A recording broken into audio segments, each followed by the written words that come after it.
Welcome to the channel. This video is part of our mission to help you grow, think, and live better. Today, we're diving into Deep Work by Cal Newport, a book that promises to transform how you think about focus, productivity, and achieving your most important goals in this ever-distracting world. Imagine this. You sit down to work on something important, but before you know it, you're scrolling social media, checking emails, or just staring at your to-do list feeling overwhelmed. Sound familiar? What if I told you that there's a proven method to escape this cycle and consistently produce high-quality work while reclaiming your time and mental clarity? Before we delve into the actionable strategies, let me introduce the author Cal Newport and the premise of this book. Cal Newport, a computer science professor at Georgetown University, isn't just your typical academic. He's written some amazing books on productivity and how we can use technology better. What's great about his work is that it's not just theory. He backs it up with research and real-life examples. Deep Work, published in 2016, has become a modern classic in the productivity genre, offering a roadmap for thriving in a world full of distractions. In this book, Newport starts with painting a clear picture of modern work life. We're often overwhelmed by shallow work, low-value tasks like endless emails, meetings, and constant app switching.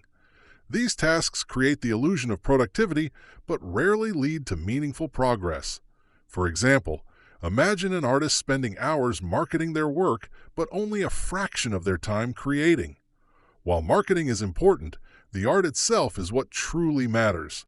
Newport calls this phenomenon busyness as a proxy for productivity, where people confuse being busy with being effective. This trap can leave you feeling drained, yet unaccomplished. So, what exactly is deep work? Deep work is when you focus completely, free of distractions, and push your brain to its limits to do your best work. This is where you produce work of high quality and value. To contrast, shallow work is everything that's easy to replicate, like answering routine emails or scrolling through spreadsheets. While shallow work might keep the lights on, deep work is what drives innovation and progress. A powerful real-world example is Carl Jung, the renowned psychologist. Despite his busy schedule, Jung recognized the importance of creating an environment that fostered deep work. He built a stone retreat in the Swiss countryside, a place he referred to as his tower. There, amidst nature and away from the demands of daily life, he spent uninterrupted hours thinking, writing, and refining his theories. This focused solitude enabled Jung to develop groundbreaking ideas like his theories of the collective unconscious and archetypes, which remain central to modern psychology. Similarly, Bill Gates, one of the world's most successful entrepreneurs, famously practices what he calls think weeks. Twice a year, Gates retreats to a secluded cabin with no distractions. During these weeks, he immerses himself in reading, brainstorming, and planning. This approach has been a source of many innovative ideas, like strategies that shaped Microsoft's success. The takeaway here is that planned solitude allows for transformative thinking, which is increasingly rare in our distracted world. These retreats highlight how stepping away from the noise of daily life can lead to transformative insights and innovations. Building on these examples of focused solitude, Newport lays out 4 key rules to help you cultivate deep work in your life. Let's start with the first rule: work deeply. And trust me, it's easier said than done. Newport makes it clear, deep work isn't something you stumble into. You need to be intentional about it. That means building rituals and routines to get yourself into the zone.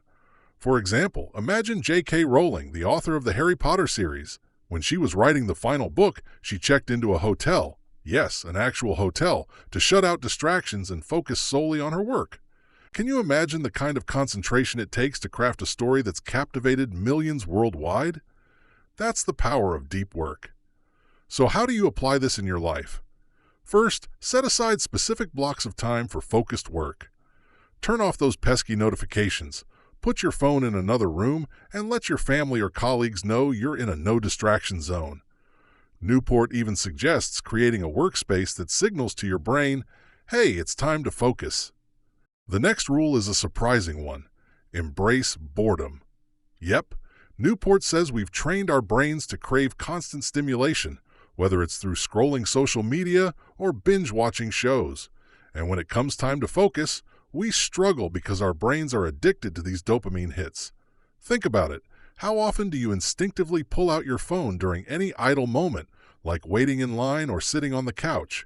Newport suggests resisting this urge. Instead, let those moments be quiet and even boring. Use them to think deeply or simply let your mind wander. It's like a workout for your brain's focus muscles, building your ability to concentrate when it truly matters. Here's a quick tip. Set screen time boundaries. For example, no phone for the first hour after you wake up. It might feel strange at first, but over time you'll notice a big difference in your ability to concentrate. The third rule might sound drastic, but hear me out. Newport argues that social media is one of the biggest distractions out there. He's not saying you have to delete all your accounts today, but he does suggest taking a hard look at whether these platforms are truly adding value to your life. For instance, some writers deactivate their accounts entirely when working on big projects. Why? Because without the constant pings and notifications, they can dive deeper into their creative work. If quitting altogether feels like too much, try setting strict limits. Maybe you only check Instagram or Twitter during a specific 30-minute window each day. Trust me, your focus will thank you. Finally, let's talk about draining the shallows. This means strategically cutting back on low-value tasks that eat away at your time. Instead of constantly reacting to emails and notifications, try batching similar tasks. For example, dedicate specific blocks of time to answer all your emails at once. Use time blocking to schedule shallow work into confined periods so it doesn't bleed into your deep work hours.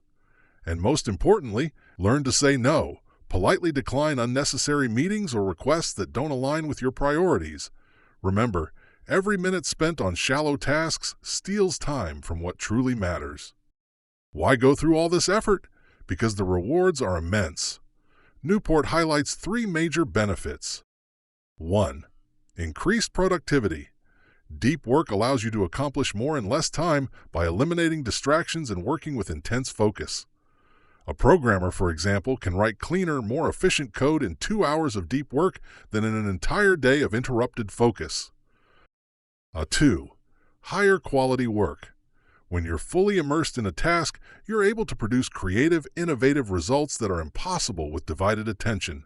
For example, a researcher might uncover breakthrough insights by dedicating uninterrupted time to analyzing data. 3. Greater fulfillment. Deep work is deeply satisfying.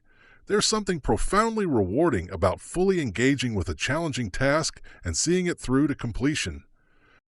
Of course, cultivating deep work isn't easy. You'll face resistance, both internal and external. Newport encourages us to start small. Begin with just an hour of focused work each day and gradually increase as your ability to concentrate improves. Here's a relatable example. Imagine trying to write a report while constantly checking your phone. Instead, start by putting your phone on airplane mode for just 30 minutes. Over time, extend that to an hour or more. These small steps can lead to big changes. Another common challenge is dealing with external interruptions. Newport recommends communicating your deep work schedule to colleagues or family members and setting clear boundaries. For instance, use a Do Not Disturb sign or block off calendar time to signal your unavailability. One of Newport's most compelling points is that deep work is becoming increasingly rare in our digital world, but this rarity is precisely what makes it so valuable. In an age of constant connectivity, those who can master the skill of deep focus will stand out.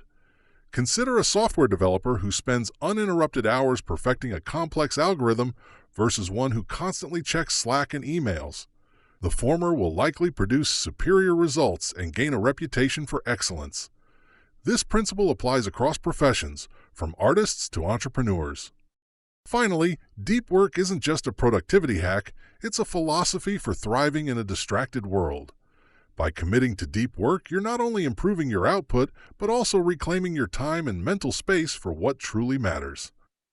To wrap up, I'll leave you with this thought from Newport. The ability to concentrate intensely is a skill that must be trained. Like any skill, it takes time and effort, but the rewards are worth it.